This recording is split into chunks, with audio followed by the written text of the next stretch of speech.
Besok bangsa Indonesia memperingati ulang tahun kemerdekaan yang ke-65. Namun di hari spesial ini bangsa besar ini mendapat kado tragis dari negeri jiran Malaysia. Dengan arogan aparat Malaysia menangkap 3 petugas DKP yang sedang menjalankan tugasnya di perairan Kepulauan Riau. Mengapa kejadian seperti ini terus terjadi dan apa yang harus dilakukan bangsa ini? Untuk membahas hal ini telah hadir di studio ketiga narasumber kami. Saya perkenalkan terlebih dahulu di samping saya ada Pak Slamet Subianto, mantan Kasal. Selamat sore Pak Slamet. Terima kasih sudah hadir. Dan juga Permadi, seorang Soekarnois. Selamat sore Pak Permadi. Juga ada Yudi Latif, pengamat politik. Selamat sore Bu Yudi. Selamat sore. Saya ingin ke Pak Permadi terlebih dahulu. Jadi ada petugas negara kita yang menangkap maling ikan di perairan kita, lalu petugas kita ditangkap oleh polisi negara lain. Ya. Lalu sekarang mau ditukar guling. Kita harus bereaksi seperti apa ini Pak Permadi? Saya merindukan orang seperti Bung Karno.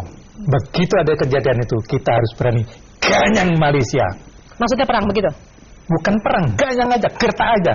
Kalau perang pun oke. Kenapa kita harus takut?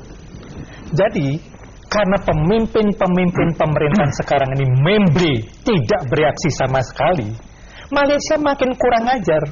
Lama-lama nanti pulau kita diambil lagi, dan mereka sengaja menghilangkan batas-batas perairan. Singapura sudah menggali pulau Nipah sehingga kita tidak tahu batas Singapura dan Indonesia, Malaysia juga demikian.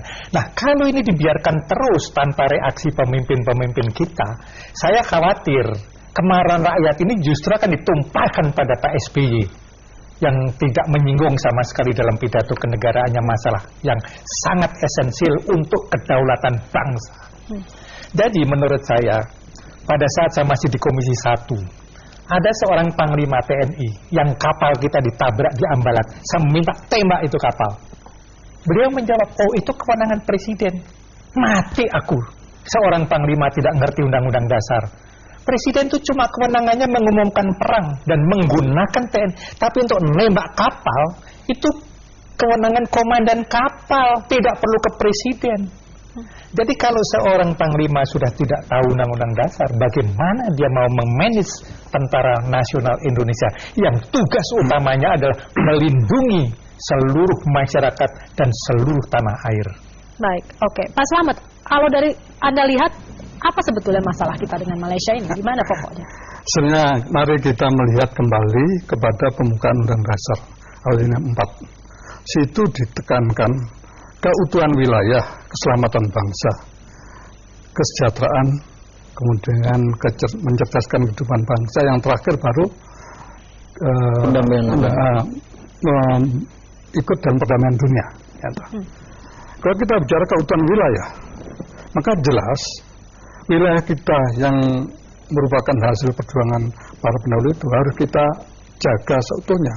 Yang di laut batasnya juga jelas, berdasarkan UNCLOS, aturan-aturan bagaimana membuat batas perairan juga sudah jelas.